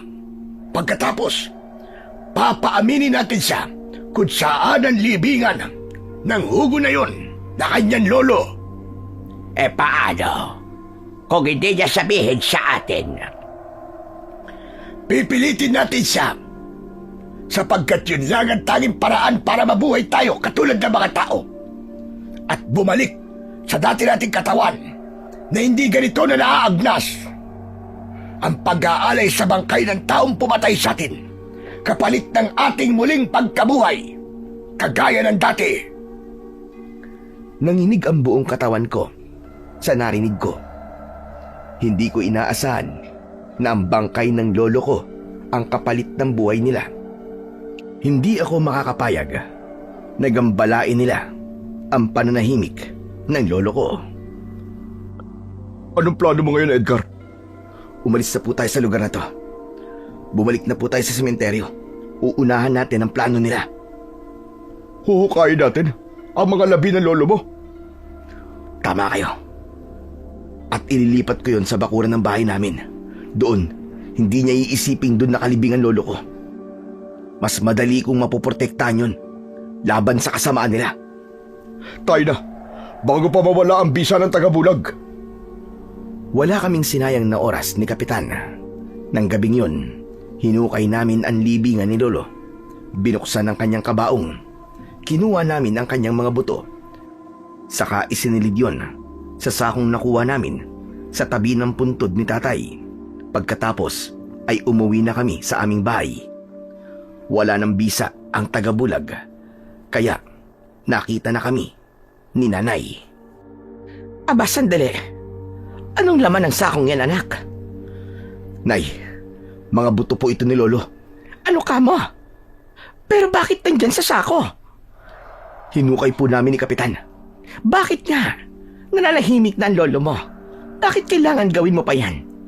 Di ba sabi mo sa akin, tatapusin mo na ang mga amalanhig? Ano't yan ang ginawa mo? Imbis na tapusin ang mga kampo ng demonyo. Isinalaysay ko kay nanay ang lahat ng mga nangyari sa amin ni Kapitan. Doon niya lang naunawaan ang lahat kung bakit namin kailangang hukayin ang mga buto ni Lolo Hugo. Kaya tumulong na lang si nanay ng dapat naming gawin. Napagpasya ni nanay na ilagay sa isang malaking banga ang mga buto ni lolo. Pagkatapos ay ililibing namin yon sa likod ng aming bahay. Nagtulong-tulong kami ni Kapitan na maghukay ng paglilibingan. Subalit hindi pa man kami nakakatapos sa paglilibing, nakarinig kami ng ingay sa harap ng bahay namin. Mga ungol yun na tila mababangis na aso. Base sa ingay na yon, natiyak kong mga amalanig yun. Kinabahan ako at kasunod ng ingay na yon ay ang malakas na sigaw ni Marcos. Humihingi siya ng saklolo. Nay! Si Marcos yun! Madali ka, anak. Pumunta ka doon. Kami na ni Kapitan ang bahalang magpatuloy sa paglilibing sa lolo mo. Oo nga, Edgar. Tignan mo muna ang kapatid mo. Dali! Talagang gagawin nila lahat. Magtagumpay lang sila sa kanilang kasamaan. Mag-iingat ka, anak. Kayo din po. Pagkatapos nyo dito, humingi kayo ng tulong sa mga kababaryo natin. Sige na, Edgar. Kami nang bahala. Huwag mo kaming alalahanin, anak. Puntahan mo na ang kapatid mo. Baka kung anong gawin ng mga aswang na yon sa kanya. Sige, Nay. Kapitan, mag-iingat kayo. Ikaw din, anak. Tandaan mo ang mga sinabi ko sa iyo. Huwag kang magpapatalo sa kanila. Tumango na lang ako sa sinabi ni Nanay at saka nagtungo na ako sa harapan ng bahay namin kung saan naroon ang mga amalanig. Hawak sa leeg ng amalanig na si Mang Arsenio ang kapatid ko. Anumang oras ay nakahanda itong saktan at patayin. Bitiwan mo ang kapatid ko, hayop ka! Makukuha mo lang siya sa akin kung ibibigay mo sa akin ang mga buto at kalansay ng lolo mo. Ituro mo sa akin. Hindi ko ibibigay ang kailangan mo. Dadaan ka muna sa ibabaw ng bangkay ko bago mo makuha ang mga labi ng lolo ko. Matigas ka talaga, ha? Paano kung unahin ko ang kapatid mo? Kuya! Tulungan mo ako! Ayokong mapatay na mabahong amalanig na to! Tumahimik ka! Subukan mong saktan ang kapatid ko. Hindi kita patatawarin, hayop ka. Hinahamon mo talaga ako. Demonyo ako. Kaya hindi ako magdadalawang isip para pumatay. Makuha lamang ang gusto ko. Doon na inilabas ni Mang Arsenio ang mas kahindik-hindik na anyo niya. Mas mapanganib yun, mas nakakakilabot. Mula sa kanyang naaagnas na katawan at nakapangdidiring anyo, kitang-kita ang galit sa kanya. Huling tanong ko na ito sa'yo. Saan mo itinago ang mga kalansay ng lolo mo? Nakakatakot ang boses niya. Parang nasa loob ng kuweba yon. Napakalalim at buong-buo. Talagang napatayo ang balahibo ko. Dito na ako lalong nag-alala para kay Marcos. Kuya! Tulungan mo ako! Pababayaan mo na lang ba ang kapatid mo? Hahayaan mo na lang ba siyang mamatay? Ibigay mo na ang hinihingi ko. Sige, ibibigay ko ang gusto mo, hayop ka. Basta't pakawalan mo muna ang kapatid ko. Ibigay mo muna siya sa akin. Hindi. Ikaw muna. Ibigay mo muna sa akin ang hinihingi ko at ibabalik kong ligtas sa'yo ang kapatid mo. Hayop kang demonyo ka. Tuso ka talaga. Hindi lang ako basta tuso, kundi naibenta ko na sa demonyo ang kaluluwa ko. Kaya ibigay mo na ang hinahanap ko bago pa maubos ang pasensya ko. Sige, ituturo ko sa'yo ang libingan ng lolo ko. Gawin mo para matupad na ang aming pinaka-asam-asam na buhay. Ang magbalik sa dati ang katauhan namin. Hindi ganitong nahaagnas. Kuya, wag! Hayaan mo na ako mapatay niya! Kung magiging kapalit naman nun, ay ang kagustuhan nilang mabuhay pa na matagal at magkasik lang ng kasamaan. Hindi, Marcos. Kapatid kita. Hindi ako makakapayag na patayin ka ng demonyong yan. Pero mas delikado kapag ibinigay mo ang gusto nila, kuya. Hindi lang ako mamamatay, kundi tayong lahat. Maraming tao madadamay. Tigilan niyo na ang kadramahan niyo, mga kapatid. Ibigay niyo na sa akin ang hinihingi ko. Doon sa sementeryo. Naroon ang libingan ng lolo ko. Ituturo ko sa'yo. Siguraduhin mong hindi mo ako niloloko. Dahil hindi ako magdadalawang isip. Napatayin itong kapatid mo. Nasa bingit ng kamatayan ng kapatid ko. Lolokohin pa ba kita? Hunggang ka. Naramdaman ni Marcos ang panlilinlang ko kay Arsenio. Kaya nanahimik na lamang ito. Alam niyang bahagi lang yon ng plano ko. Sinadya ko ding lakasan ang boses ko para marinig yon ni Kapitan at ni Nanay na nasa likod ng bahay. Sa gayon, makahingi na sila kagad ng tulong sa mga kababaryo namin. Pagdating namin sa sementeryo, iniligaw ko muna si Mang Arsenio. Dinala ko siya sa iba't ibang puntod. Alam kong kalaunan ay mapapansin din niya yun. Subalit, yun lang ang paraan para mas humaba pa ang oras ng paghahanda ko at magkaroon pa ng sapat na oras sina Kapitan at Nanay. Niloloko mo ba ako? Kanina pa tayo paikot-ikot. Hindi pa din natin nakikita ang puntod na sinasabi mo. Matagal nang namatay ang lolo ko. Hindi ko natanda kung saan ang libingan niya. Hindi totoo yan. Akala mo ba hindi ko nakahalata? Kanina mo pa ako inililigaw.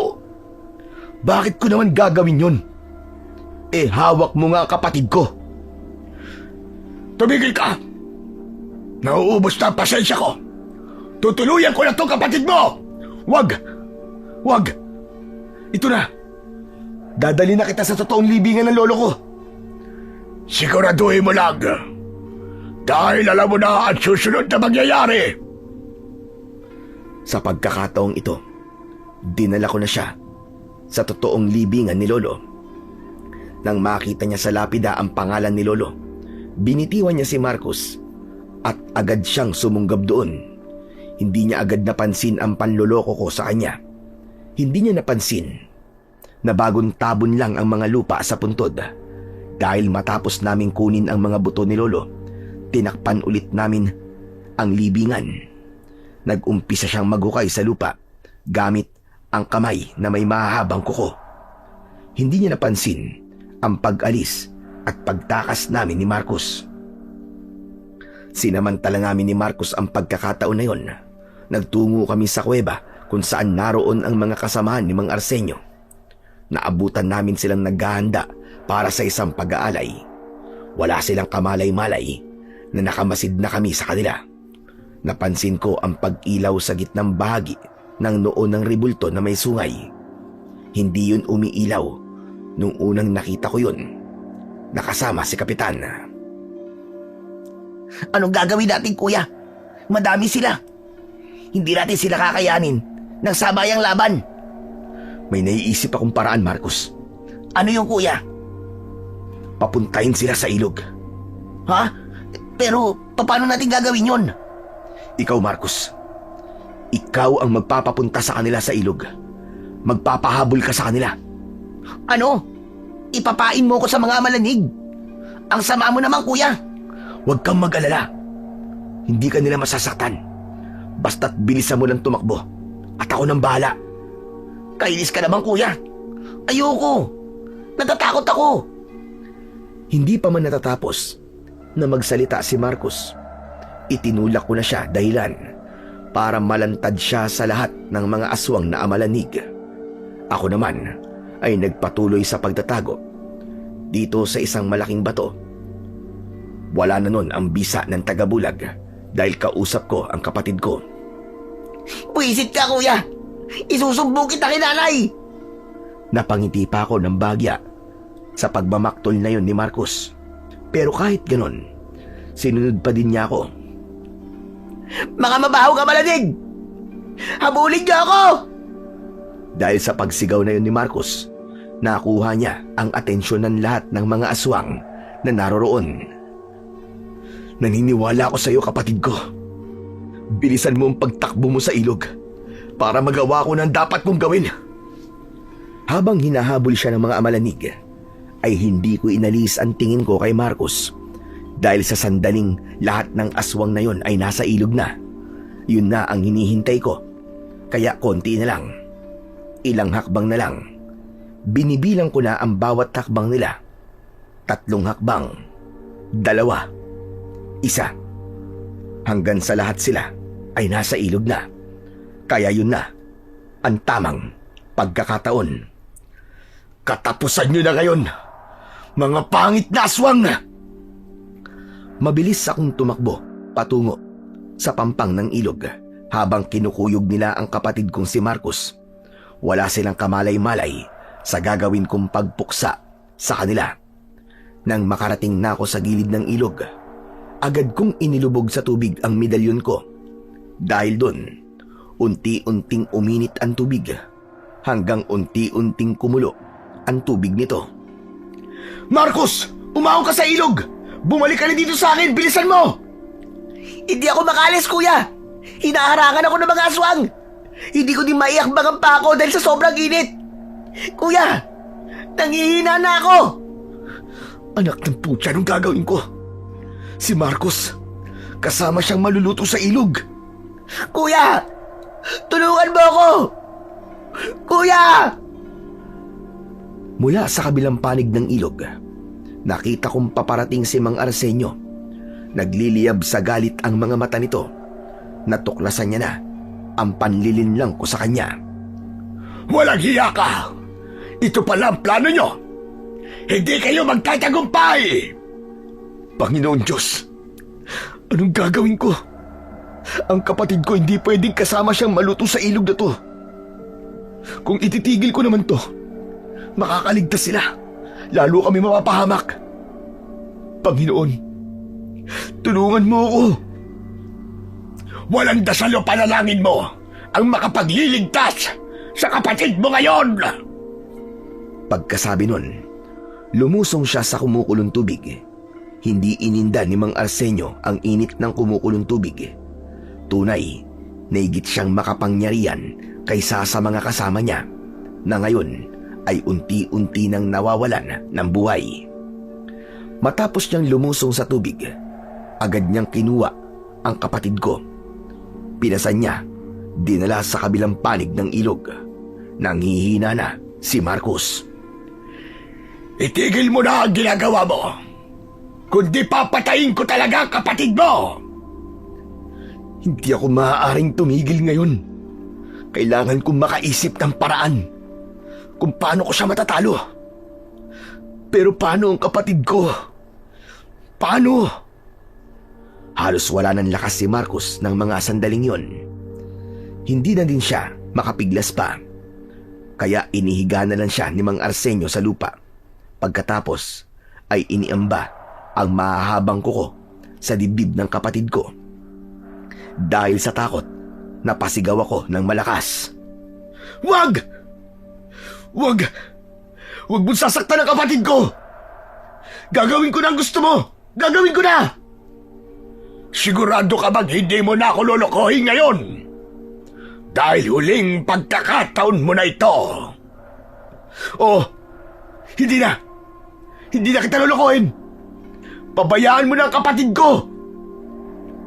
Nang sandaling yon, nakaisip na ako ng paraan kung paano ko tuluyang tatapusin ang laban namin. Alam ko na kung saan nanggagaling ang kapangyarihan mo, Diablong Buwangka. At yun ang pupuntiryahin ko. Humanda ka ngayon. Katapusan mo na. Inalis ko sa tubig ang medalyon ko. Pagkatapos ay tumakbo ko patungo sa direksyon kung saan naroon ng kuweba. Mabilis ang ginawa kong pagtakbo. Hindi ko ininda ang bawat batong tumatama sa paa ko. Sa likod ko ay naramdaman ko ang pagtakbo din ni Mang Arsenio. Nakasunod siya sa akin. Marahil ay alam na niya ang binabala kong gawin. Tumigil ka! Walang hiya ka! Tumigil ka! Huli na ang lahat. Nakarating na ako sa loob ng kuweba. Nasa harap na ako ng ribultong may sungay. Nang mga sandaling yon, tinitipon ko ang lakas ng medalyon sa pamamagitan ng pagdarasal. Nang magliwanag na ang medalyon, doon na nataranta si Mang Arsenio. Wag! Wag! Gusto ko lang naman mabuhay muli! Yun lang naman ang gusto ko!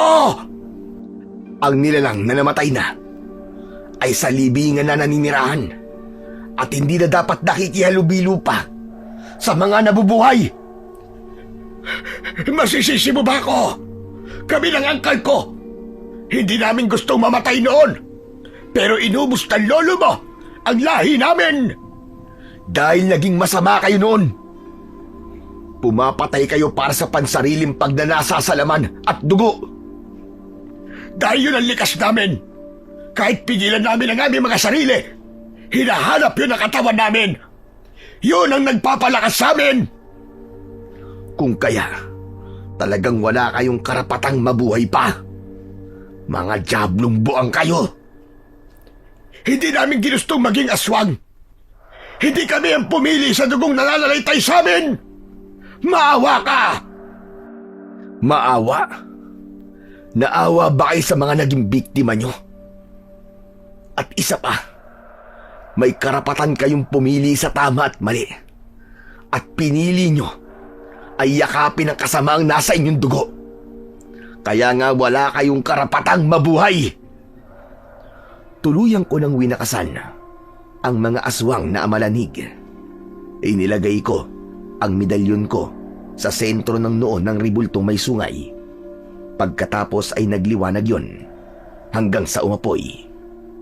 Kasabay ng pag-apoy ng ribulto, kasunod nun ang pag-apoy ng katawan ni Mang Arsenio, pati na ang lahat ng mga kasama niyang aswang na amalanig. Umalingaw-ngaw ang malakas nilang pagpalahaw at pagtangis, hanggang sa tuluyang nawala ang sigaw ng pagtangis. Ang ribultong may sungay ay naging abo, pati na ang katawan ni Mang Arsenio at ang katawan ng mga kasama niya na naiwan sa ilog ay tuluyang inanod ng tubig hanggang sa tuluyan na ring maglaho. Matapos ang lahat ng yon, nakita ko ang medalyon ko sa ibabaw ng abo. Kinuha ko at naglakad palabas ng kuweba. Dumiretso ko sa pampang ng ilog. Muling inilubog doon ang aking medalyon.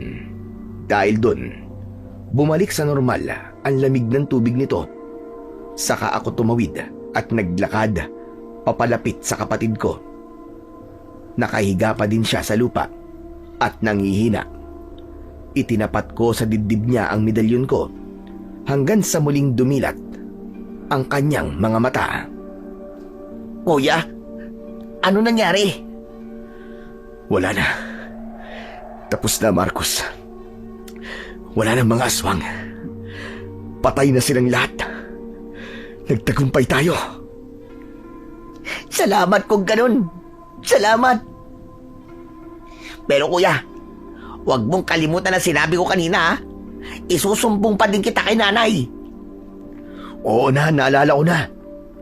Handa na ako sa parusa ni nanay. Halika na nga. Tutulungan na kitang bumangon. Uuwi na tayo. Nang mga sandaling yon, saka palang dumating si Kapitan Oka kasama si nanay at ilang mga kalalakian sa baryo. Nasaan na? Nasaan na mga malanig? Handa na kaming lumaban sa kanila! Wala na, Kapitan. Tapos na. Wala nang kalaban. Ano ka mo? Tinalo mo silang lahat? Aba, paano mo ginawa yun? Abay, ang dami nila. Natalo mo silang lahat? Napangiti na lang ako habang patuloy sa pagsasalita si Kapitan Oka. Hanggang sa makarating siya sa bahay, wala siyang tigil sa pagtatanong at pag-uusisa. Mula lang sandaling yon, natahimik na muli ang baryo. Ako naman ay hindi na muli pang bumalik sa Saudi. Nanatili na lang ako dito sa baryo namin. Pinagyaman ko na lamang ang lupang iniwan sa amin ni tatay. Kahit na hindi na ganong kasagana sa buhay, masaya kami at tahimik na namumuhay na laging pinipiling maging mabuti sa kapwa at may nag-uumapaw na pagmamahal sa isa't isa. Hanggang dito na lamang po ang aking kwento at sana may natutunan po kayo na magandang aral. Palagi po nating piliin ang kabutihan sapagkat kahit dumating ang araw na tayo mawala na sa mundong ito, ang kabutihang ating iniwan ay mananatiling buhay sa alaala ng mga taong ating natulungan o nagawan ng kabutihan. Ang pagpili sa tama ay hindi lamang landas ng dangal, kundi landas din ng kapayapaan. Isang kapayapaang naglalayo sa atin sa kapahamakan at sa dilim ng galit, sapagkat ang mga pusong napupuno ng poot at paggiganti ay hindi kailanman makakamtan ang tunay na hustisya na kanilang hinahanap. Sa halip, sila mismo ang unti-unting winawasak ng apoy na kanilang pinapanday sa loob. Tulad na lamang ng nasusulat sa Roma 12:19, huwag kayong maghihiganti, mga minamahal, kundi ipaubaya ninyo sa puot ng Diyos, sapagkat nasusulat, akin ang paghiganti, ako ang gaganti, sabi ng Panginoon. Kaya't ang mga taong pinipiling maging mabuti at ipinapaubaya sa Diyos ang lahat ng bagay, ang siyang tunay na nagwawagi sa bandang huli, sapagkat sa dulo ng bawat laban, sa pagitan ng liwanag at dilim, ang kabutihan pa rin ang maghahari, at ang mga pusong nananatiling tapat sa kabutihan ang siyang maaalala magpakailanman. Maraming salamat po sa walang sawa niyo pong pakikinig at pagsuporta sa aking mga YouTube channel na The Voice Addict at mga kwento ni Apong Isaac. Huwag niyo rin pong kalimutang mag-subscribe at i-hit ang notification bell para sa mas marami pang mga kwentong aswang at katatakutan mula sa mundo ng kababalaghan. Hanggang sa muli po, at pagpalain po kayong lahat ng Diyos na may kapal.